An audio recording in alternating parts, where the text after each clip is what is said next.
Oi, gente, boa noite. Quer dizer, pra mim é boa noite, pra vocês provavelmente já é bom dia, né? Então, eu vou começar me apresentando. Todas as vezes que eu for fazer um vídeo novo por aqui, eu vou me apresentar, porque como é vídeo em mídia e vai ser postado e outras pessoas também, meus colegas vão estar vendo também, e algumas pessoas não conhecem meu nome, eu vou estar sempre me apresentando, tá? Eu sou a professora Maiara Brasil, tá? Licenciada em História pela UEMA, e a escola que vocês estudam, que eu trabalho, a Escola Coelho Neto, me convidou mais uma vez aqui para estar fazendo essa videoaula para vocês. Nós vamos continuar aquele assunto maravilhoso que é a Primeira Guerra Mundial, tá? Então eu já tentei fazer esse vídeo umas 4 vezes, eu espero que dessa vez dê certo, então tô um pouquinho cansada, mas vamos relevando, tá bom? Então nós vamos aí ver, o que nós vamos ver hoje? Nós vamos ver a Primeira Guerra Mundial, essa parte concreta mesmo da guerra, o conflito em si, como é que começou esse conflito? A gente viu todo o contexto que antecedeu a Primeira Guerra Mundial, e nós sabemos que a guerra não começou da noite pro dia, as pessoas acordaram, nossa, estou com vontade hoje de guerrear e matar muita gente, milhões de gente. Não, já não foi assim, né? De gente, né? Não foi assim. As pessoas tiveram esse contexto imperialista, nacionalista, né? Envolveu ali a Inglaterra, envolveu a França, envolveu a Alemanha. A Alemanha e o Guilherme II vai demitir o Bismarck, vai começar a sua política de expansão à força. Então isso tudo vai acontecer na Europa já no século XX, né? No século XX, já em 1907, já está dividida, a Europa já está dividida. A gente viu o que nas aulas passadas? A gente viu que os países já estavam em conflito, já estavam fazendo alianças, blocos, já tinha a Tríplice Entente de um lado com a Inglaterra, com a França e com a Rússia, e do outro lado tinha a Tríplice Aliança com quem, gente? Com o Império Austro-Húngaro, com a Alemanha e com a Itália. Só que aí, quando eles estavam bem assim, já começando o conflito mesmo, o conflito já declarado, já começando o conflito, aconteceu algumas mudanças. Então nessa aula provavelmente vocês vão ver o quê? Vocês vão ver países saindo e se aliando a outro, países saindo, abandonando o campo, outros países se envolvendo, o Brasil se envolvendo na guerra.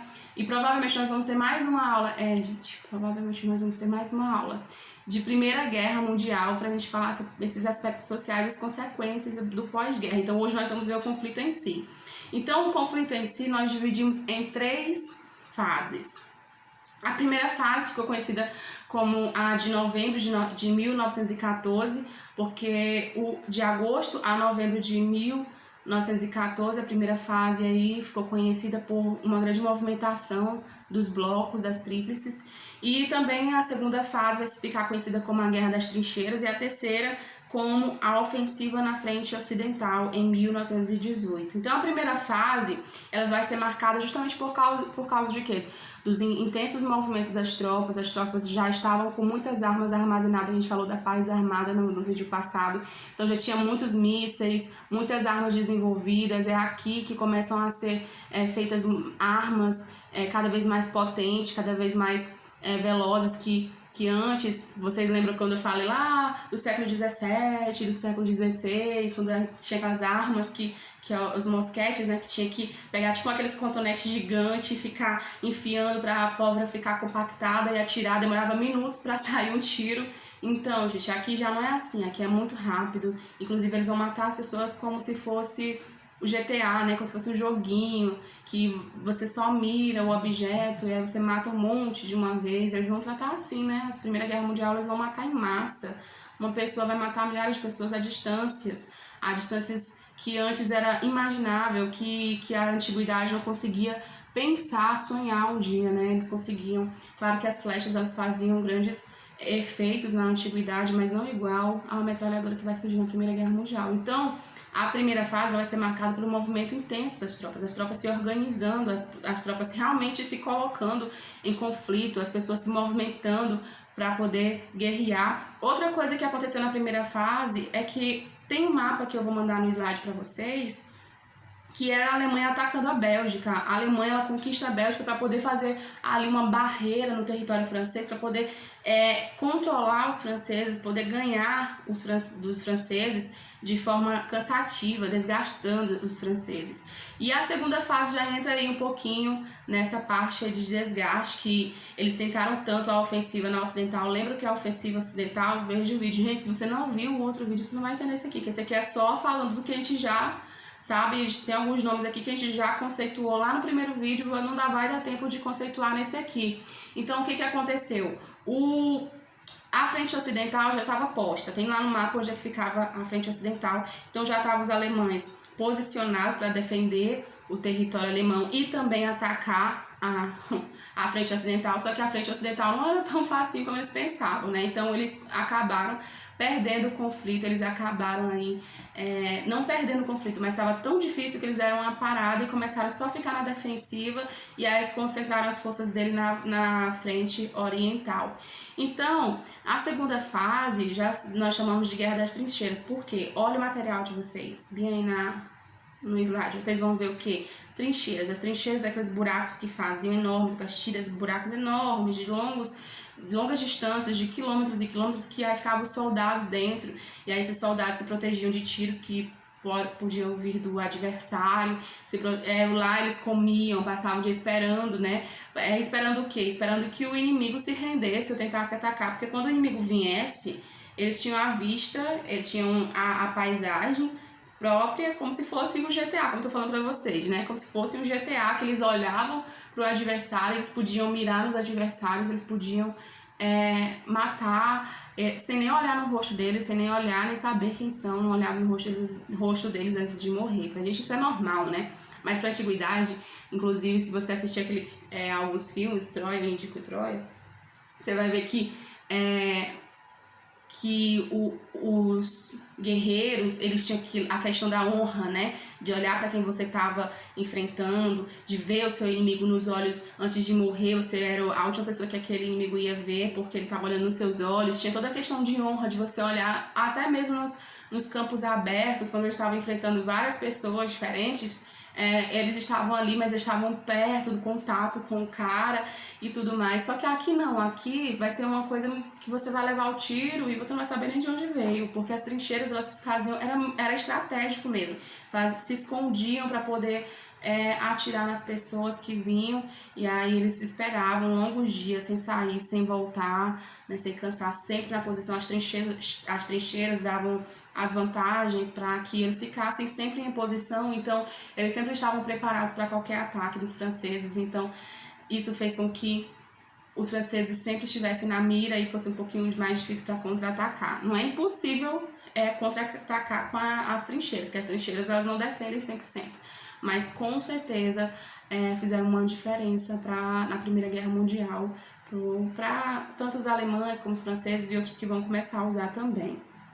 Então, na frente oriental, a Alemanha estava vencendo. Lembra lá que a frente oriental é do lado da Rússia. Então, a Alemanha estava vencendo mesmo. A Alemanha estava batalha por batalha, porque uma guerra ela é feita de batalhas. Você pensa, o filme durou 2 horas, né? Quem gosta de filme, como eu gosto bastante de filme, eu gosto de ler também, viu, gente? Eu gosto de ler bastante. Quem gosta de filme sabe que o filme geralmente é 2 horas, às vezes 3 horas, quando ele é bem extenso. E aí você pensa, foi a guerra, mas toda guerra é feita de batalhas, então foram dias. Então, às vezes, eles perdiam algumas batalhas, ganhavam outras batalhas. Então, aqui, já no século XX, em 1914, já na segunda fase mesmo, eles começam a frente oriental começa a perder várias batalhas. Eles não tinham perdido a guerra, mas eles estavam perdendo muitas batalhas, muito feias. Inclusive, os alemães começaram a desenvolver várias armas, como eu falei para vocês. Agora, o confronto corpo a corpo é muito difícil acontecer, isso raramente acontece.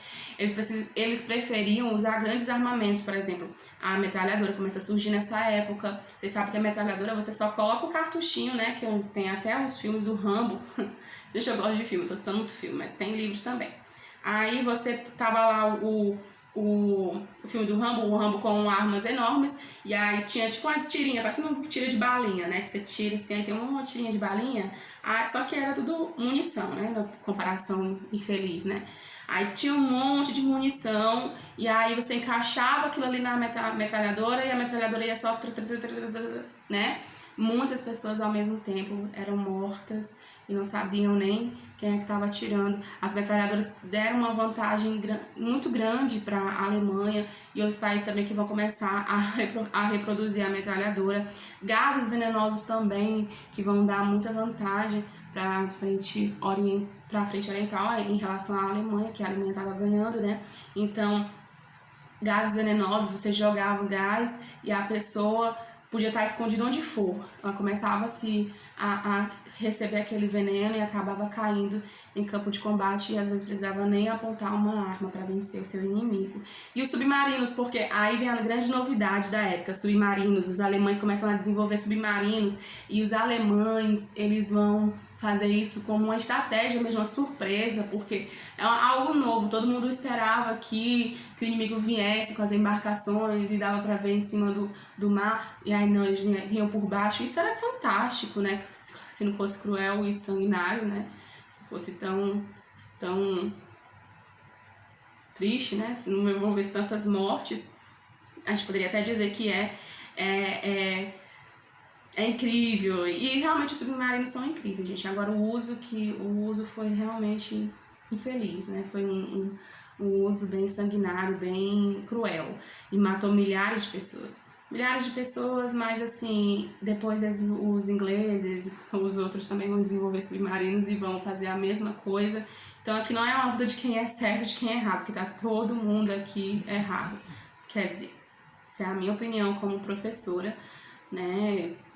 Eu não acho vantajoso guerra. Guerra só traz dor, ferida. Você acha que vai resolver as coisas na guerra, mas na verdade só quem vai perder são os mais frágeis, né?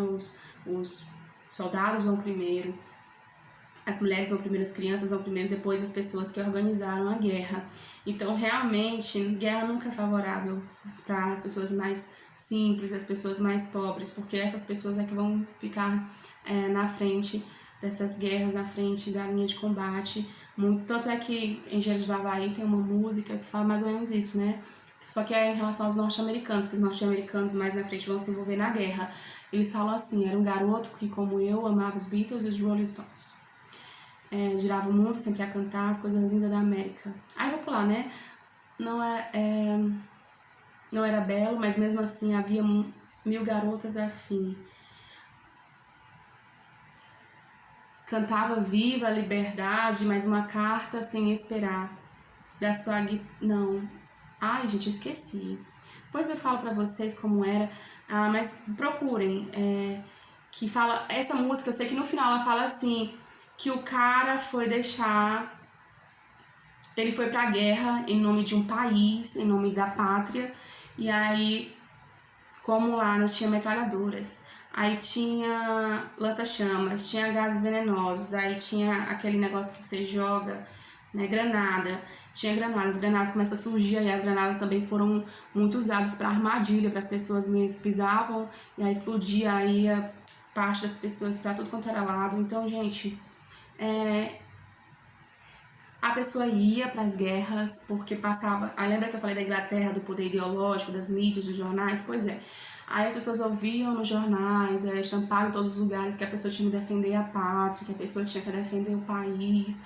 Só que às vezes eles não sabiam do que eles estavam defendendo, né? E aí eles iam e no final das contas não tinha nem como enterrar, porque o corpo estava todo espalhado em tudo quanto era canto do campo de batalha, não tinha nem como fazer um velório, nem fazer um enterro da pessoa. Então eles ganhavam só medalhas de honra e uma caixinha que era simbólica ali, a presença da pessoa. E, gente, é isso aí que foi a Primeira Guerra Mundial. Foi mortes, as pessoas andavam nos campos de batalhas e qualquer lugar poderia ser perigoso. Você andava com medo, você dormia com medo, porque a qualquer momento alguém pode te jogar uma granada, a qualquer momento alguém pode te atirar, você não sabe nem de onde é o tiro. Você tá andando, pode pisar na granada e explodir. Você pode estar num lugar e de repente você não consegue sair, é uma armadilha, gases venenosos, enfim. Ou então você era colocado, na Segunda Guerra Mundial vai ter mais isso, né? Você era colocado ao lado dos seus companheiros, que você também mal conhece seus companheiros, são de vários lugares do mundo. Então eles eram colocados, os seus companheiros, né, numa linha, e aí começavam a exterminar com metralhadoras como se fossem apenas objetos, sabe? É muito triste quando a gente fala sobre a Primeira Guerra Mundial, parece que a gente está falando de um filme, né? Mas na verdade não, era a vida de pessoas, pessoas de verdade, pessoas que viveram e que infelizmente tiveram os que sobreviveram alguns ficaram deformados, mutilados, sabe? Mas vamos andando que ainda tem mais coisas pra gente ver sobre a Primeira Guerra Mundial. É uma coisa triste, gente. A gente não pode falar como se fosse um filme, porque não é. Apesar de algumas coisas serem interessantes, que fazem os filmes ficarem com efeitos mais legais, fazem os filmes parecerem de ação, nós estamos falando de seres humanos, histórias que são reais, que aconteceu. Esses números enormes de milhões de pessoas que morreram não é só uma questão de um filme ou de um número para aumentar o drama de um filme, de algo criado. Não, é pessoas mesmo que morreram, sabe? Crianças que estavam na guerra que morreram, jovens que tinham uma vida toda de sonhos, que foram destruídos, que foram mortos. Nós vamos ter, enfim, várias situações, inclusive mulheres que participaram da Primeira Guerra Mundial, que vão ter os sonhos destruídos, né? Vamos andando que ainda tem mais coisas. Só que aconteceu algo inesperado. Em 1915, a Itália muda de lado. A Itália, lembra que a Itália estava do lado da Alemanha? Pois é. A Itália vira fúria, gente. A Itália ela vai pro lado da Entente.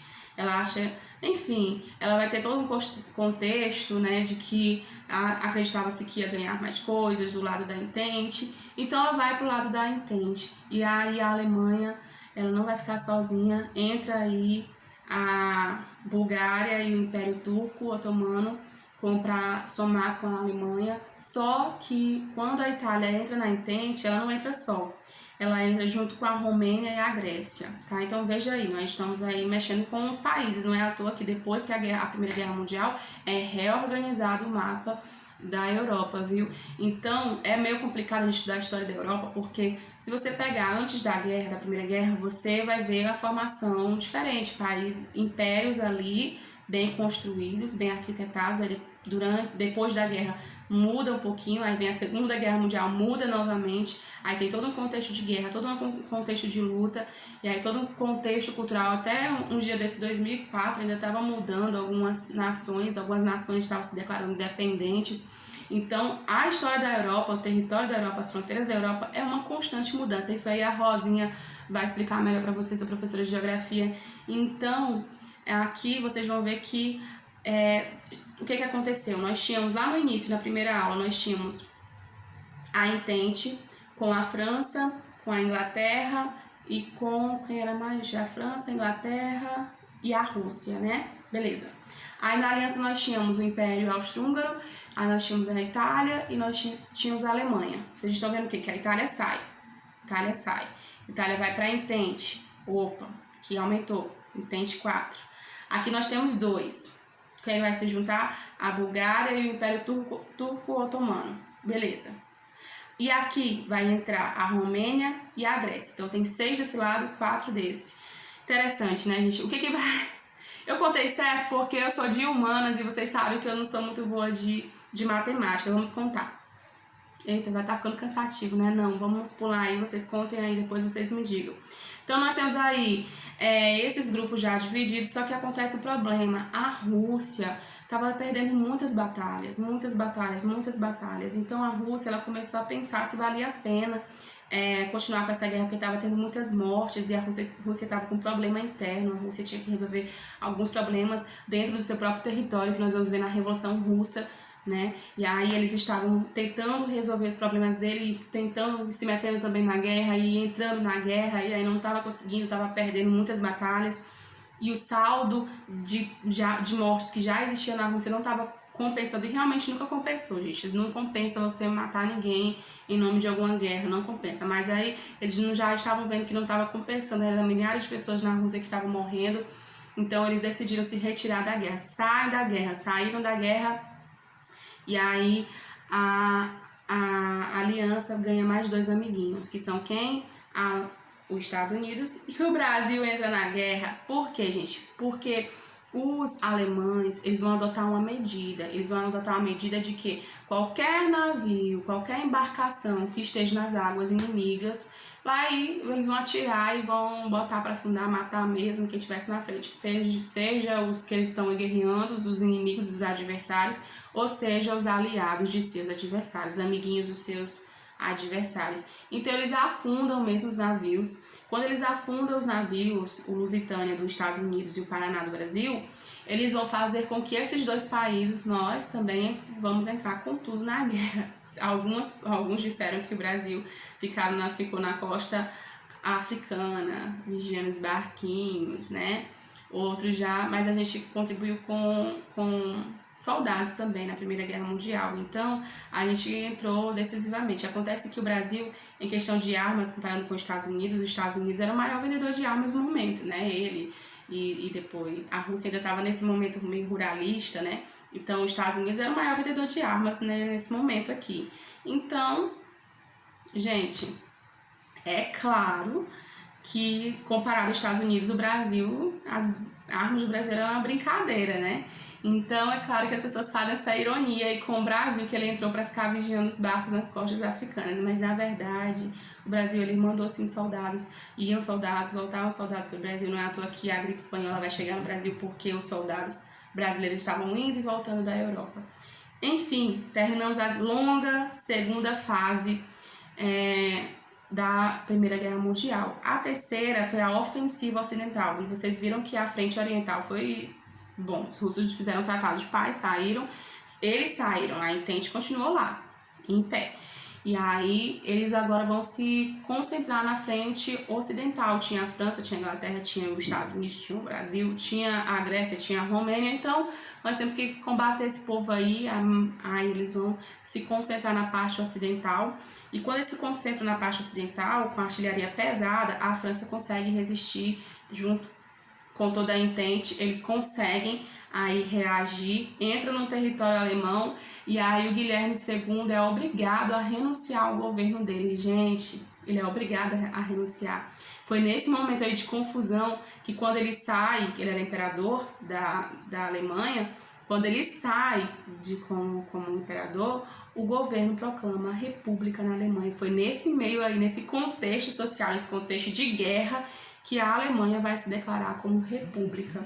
E aí ela vai assinar um tratado de rendição. E aí o conflito em si, nós terminamos o conflito em si. Mas, assim, gente. Deixa eu dar uma olhada aqui, só um instante, segura aí. Nós já temos 22 minutos, então já dá pra gente finalizar a nossa aula por hoje, porque eu ainda vou fazer mais de 2 aulas hoje. Então a gente vai falar sobre o saldo, sobre o Tratado de Tordesilhas, os 14 pontos de Wilson, as mulheres na guerra, a gripe espanhola e a gripe espanhola também no Brasil. Então, o que nós vamos fazer agora? Eu vou falar para vocês um número de mortes que a gente fala assim, empolgada, porque a Segunda Guerra Mundial parece ser bem interessante, granada, metralhadora, mas é uma guerra. E aí, olha só o resultado dessa guerra. Você sabe que mesmo os vencedores vão estar com a economia quebrada, agricultura parada, economia parada. Claro que vocês vão saber que também muitas mortes vai fazer com que depois essas pessoas, para movimentar a sociedade, mesmo os vencedores, vai ser um pouco difícil, porque não tem pessoas, as pessoas estão vivendo um luto muito grande. Então, olha o saldo, 9 milhões e 200 mil mortos, não é pouco, viu? Não é pouco. Eu acho uma pessoa muito, porque uma pessoa é querida, é amada por uma família. Então, uma pessoa assim, gente, uma pessoa faz falta, tá? Claro que números de uma guerra toda era claro que era previsível que tivesse morte, sim, gente, mas uma pessoa já é querida numa família, já faz falta. Agora, imagine 9 milhões de pessoas e 200 mil mortes, né? 9 milhões e 200 mil mortos, 20 milhões de mutilados, e aí tem umas imagens feias, horrorosas, de pessoas que voltaram da guerra. Não sei se você já viu aquele filme da Marvel, que tem Capitão América não, é o Homem de Ferro, que tem um cara que a cara dele fica uma caveira vermelha. Veja os soldados da Primeira Guerra Mundial, o rosto dele dava pra ver as caveiras, os rostos todos deformados, sem nariz, muitas vezes os gases deformavam toda a cartilagem do corpo, e essas pessoas ficavam realmente deformadas, às vezes sem braço, às vezes sem perna, às vezes sem nenhum dos membros, muitas vezes não só a parte física, mas o psicológico, todo mutilado, psicológico, cheio de psicose, cheio de sem conseguir dormir direito nenhuma vez mais. Então, nós vamos ter dezenas de milhares de órfãos e refugiados. Então, muitas crianças ficaram órfãos nessa época, muitas pessoas tiveram que sair do território para poder sobreviver, para ter uma chance de viver. E aí, com o final da guerra, nós também vamos ter o Tratado de Versalhes, que nós vamos falar na próxima aula. Espero que vocês tenham gostado. A atividade está indo junto com o material, o slide, tá bom? Então, espero que vocês tenham gostado da aula. É claro que você falar de uma guerra é um pouco triste, mas eu espero que vocês tenham gostado, que fique alguma coisinha na cabecinha de vocês. Enfim, tchau!